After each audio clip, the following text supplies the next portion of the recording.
Hace unos días leí un artículo del portal estadounidense The National Interest titulado ¿Por qué Rusia es un problema tan terrible? El autor comenzaba recordando que en 1812, durante la invasión napoleónica, los moscovitas incendiaron la capital para dejar a Napoleón Bonaparte sin nada. Y el general francés supuestamente exclamó ¿pero qué clase de gente es esa?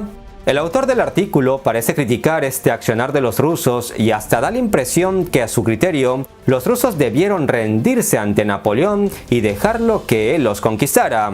Y luego saca una conclusión apresurada. La capacidad de Rusia para influir en el mundo geopolítico no es nada nuevo y tiene mucha historia. Luego, el autor hace un repaso rápido de la Guerra Fría y recuerda que fue el colapso de la Unión Soviética bajo la presión de sus contradicciones internas lo que puso fin a la Guerra Fría y terminó con una victoria triunfal para Occidente, como dice él. Pero al mismo tiempo subraya que fue la incapacidad de Occidente lo que hizo que Rusia, aplastada a su propia imagen y semejanza en el sentido económico y político en los años 90, lo que la llevó a resurgir en la arena internacional con Vladimir Putin a la cabeza. Eso es precisamente lo que duele en Occidente, que Rusia haya resurgido de entre las cenizas. Nadie se esperaba que Rusia, empobrecida y endeudada tras la caída de la Unión Soviética, se haya levantado y les vuelva a hablar de tú a los que siempre la consideraron su adversaria. El problema para Estados Unidos es que Rusia no se subyuga como los demás aliados de Estados Unidos lo hacen, toda Europa incluida.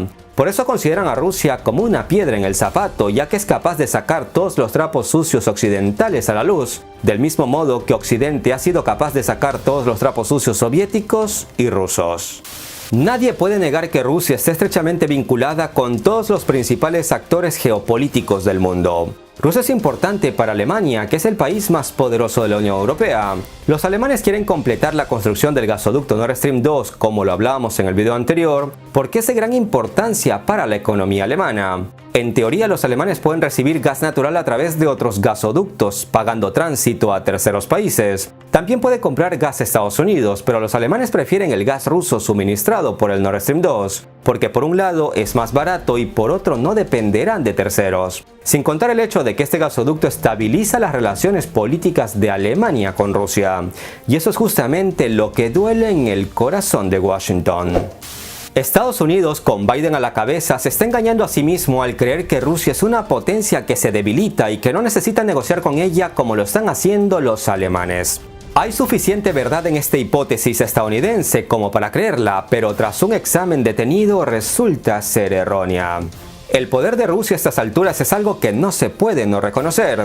Rusia es una potencia militar al igual que Estados Unidos, Reino Unido, Francia y con mucho menos presupuesto. Rusia tiene suficiente gas y petróleo para abastecer al mundo. Rusia también es el mayor proveedor de cereales del mundo. Además, Rusia está vendiendo plantas de energía nuclear, cantidades significativas de materiales de construcción, níquel, diamantes, equipos avanzados de minería y armas de alta tecnología. Por supuesto que todo ello no es comparable con todo lo que Estados Unidos produce, por ello Estados Unidos es la primera potencia mundial, pero con ese poquito a Rusia le basta y le sobra para decirle al mundo ¡hey, aquí estamos! No pueden seguir ignorándonos. Occidente, con Estados Unidos a la cabeza, debe entender que no puede sentarse a esperar que Rusia colapse como colapsó la Unión Soviética, o que Rusia se subyugue a los mandatos de Estados Unidos. No, eso es imposible, al menos en un futuro próximo.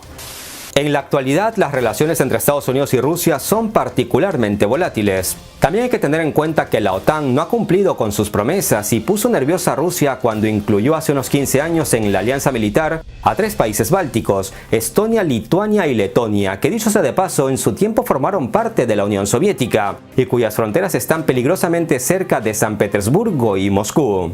Para Putin, esta es una provocación histórica y geográfica que debe enfrentar incansablemente. Y por más que Putin denuncie cómo la OTAN rodea a Rusia hasta con armamento nuclear, el presidente ruso sabe que esa es la forma de Occidente, concretamente Estados Unidos, para crear tensión y conflictos lejos de sus fronteras.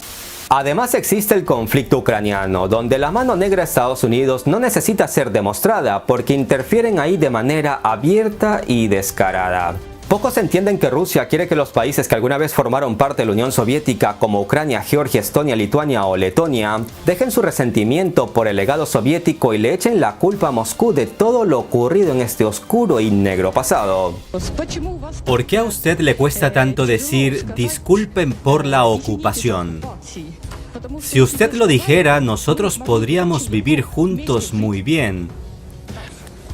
Muchas gracias por su pregunta, es muy buena. Usted habla tan bien ruso que estoy seguro que lo lee también muy bien. Encuentre por favor la resolución del Congreso de los Diputados del Pueblo de 1989 donde dice claramente: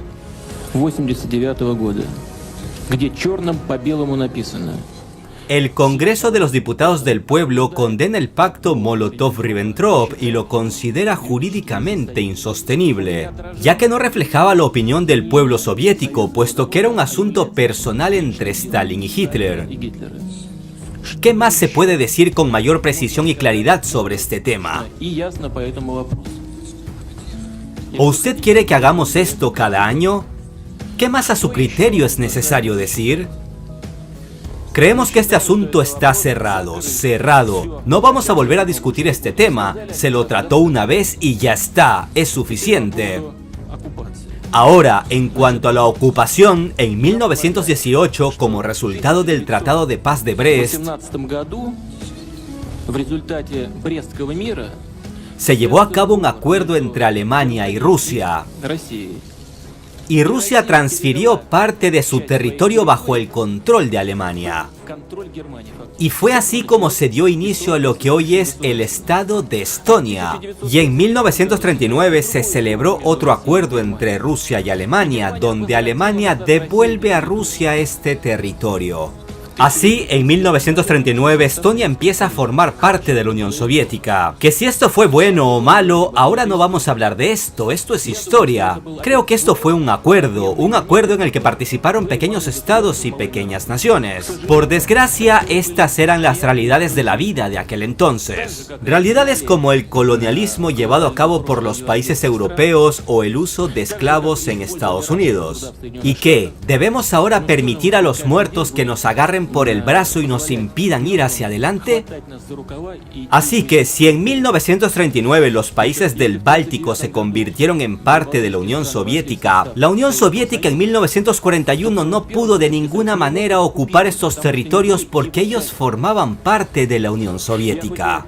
Puede que yo no haya sido un buen estudiante en la universidad porque me la pasaba bebiendo cerveza en mi tiempo libre, pero aún así al menos algo recuerdo, al menos algo se me quedó grabado en la cabeza. Pero Estados Unidos sabe que sin conflictos no hay negocio, por eso el objetivo de Estados Unidos es evitar que estos países vivan en paz con Rusia, por lo que Estados Unidos va creando conflictos donde en teoría no debería haberlos. Pese a todo, dada la difícil situación en el tablero de ajedrez geopolítico, es imposible que Estados Unidos obtenga una victoria clara en tierra de Putin. Occidente no podrá lograr un cambio de régimen en Rusia prestando apoyo a las fuerzas de oposición rusas, que son débiles y divididas a pesar de que se oponen a Putin. Y si nos vamos un poco más allá, no olvidemos que China, otra gran potencia militar y económica resurgida de entre las cenizas, cuya relación con Rusia es más estrecha y armoniosa que nunca, está teniendo muchos acuerdos comerciales y políticos con Rusia. Eso es otra cosa que preocupa en el mundo occidental. De ahí que haciendo uso de su poder mediático demonicen a Rusia y a China, a Putin y a Xi Jinping.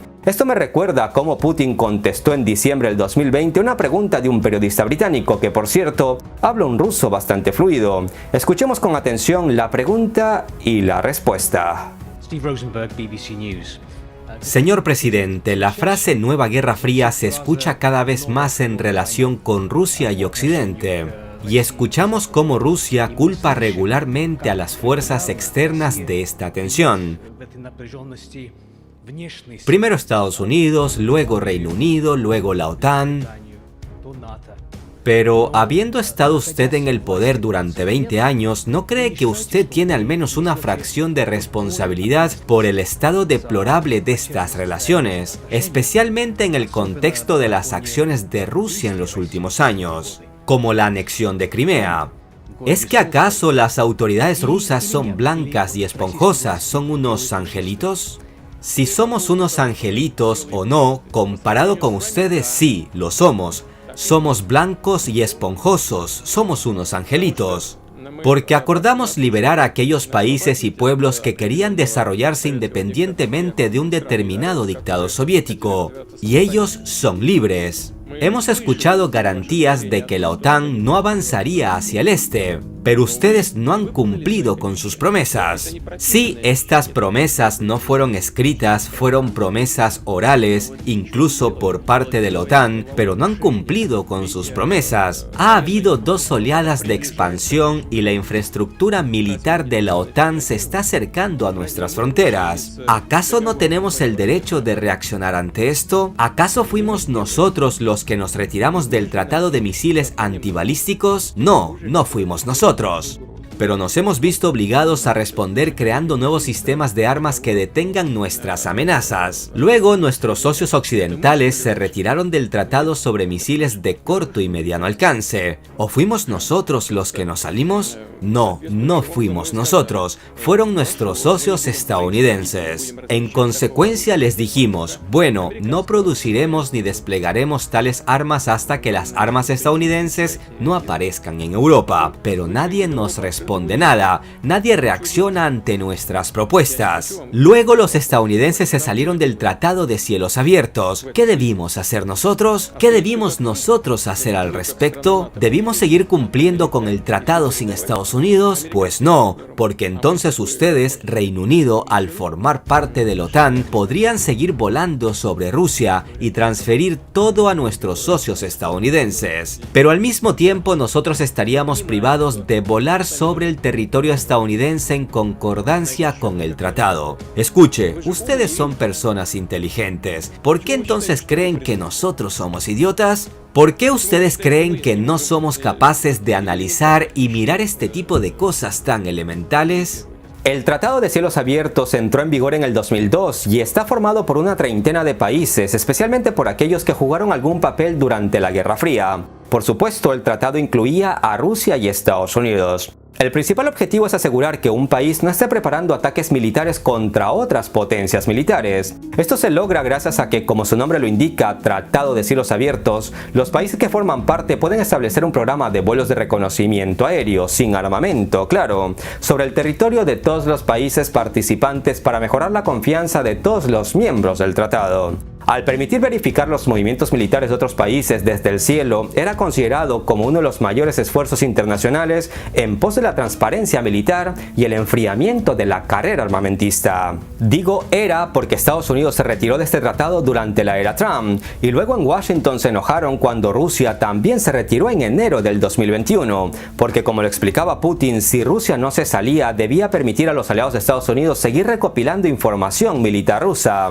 Información que luego sería entregada en bandeja de plata a Washington. Por eso Putin dijo, ustedes son inteligentes, ¿por qué creen que nosotros somos idiotas? Ahora pongan atención a lo que sigue para que ustedes mismos saquen sus propias conclusiones. Putin hablará sobre el Tratado START, que era un tratado entre Estados Unidos y la Unión Soviética primero, y luego entre Estados Unidos y Rusia, con el que se autolimitaban el número de misiles nucleares que poseían cada superpotencia. Estados Unidos hasta hace poco amenazaba con salirse también de este tratado, pero la culpa, como siempre, era de Rusia. Ahora existe la amenaza de rescisión del Tratado START, y si ocurre no habrá ninguna restricción asociada con la carrera armamentista, nada en absoluto. Nosotros llamamos a nuestros socios estadounidenses y les estuvimos pidiendo que extendieran este acuerdo por al menos un año, y llevemos a cabo negociaciones sustantivas, como dicen los diplomáticos, sobre qué hacer y cómo vivir en el futuro. Entendemos que Rusia ha desarrollado varios tipos de armas, sistemas modernos e hipersónicos que nadie más en el mundo tiene. Somos conscientes de ello, pero no estamos en contra de tener esto en cuenta en las negociaciones. Pero hasta el día de hoy nadie nos dice nada sobre esto. Por cierto, se están desarrollando sistemas similares en países europeos, en Reino Unido, en el mismo Estados Unidos. Pero todavía no los tienen, lo entendemos, pero estamos abiertos a las negociaciones. Pero ustedes no quieren ningún tipo de diálogo, así que su pregunta se responde por sí sola. ¿Quién es un angelito y quién es espinoso y agresivo?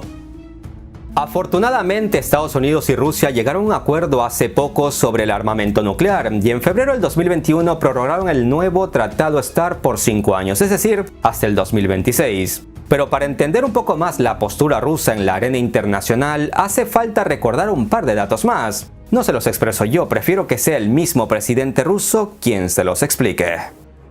Mire, tenemos solo 3 bases militares fuera de Rusia y en lugares con peligro terrorista, en Kirguistán, en Tayikistán y en Siria. En cambio, Estados Unidos tiene una red enorme de bases militares en todo el mundo. ¿Sabe cuánto es nuestro presupuesto militar? 46.000 millones de dólares. En Reino Unido es mucho más y en Estados Unidos es de 770.000 millones de dólares. Rusia, en términos de gasto militar, se encuentra después del 6º lugar del mundo. Estados Unidos, China, Arabia Saudita, Reino Unido, Francia, Japón, todos están por delante de Rusia en gasto militar. Entonces, ¿quién es el angelito y quién es el agresivo? Creo que no somos nosotros los agresivos. No es que seamos buenitos, pero en cualquier caso estamos dispuestos a dialogar y a buscar soluciones de compromiso. Me gustaría recordar las palabras del gato Leopoldo, un personaje de una animación nuestra. Muchachos, vivamos en paz. Estimados amigos, hoy hemos analizado algo de historia a breves rasgos y hemos explicado la postura rusa. Putin es tachado de asesino por el presidente de Estados Unidos. Rusia es demonizada por los medios. Rusia es sancionada. En Internet podemos encontrar las excusas para que Occidente y Estados Unidos intenten poner de rodillas a Rusia. Pero toda verdad tiene 2 caras. Por desgracia hay una cara como la de la luna que casi siempre está oculta. Por eso estamos aquí para ponerle un poquito de luz a esa otra verdad que les quieren ocultar. Ya saben, infórmense de varias fuentes, investiguen, lean, cuestionen y solo luego saquen sus propias conclusiones. Soy Gabriel Bulgakov, hagan el bien sin mirar a quién. Un abrazo virtual a todos. Hasta la próxima.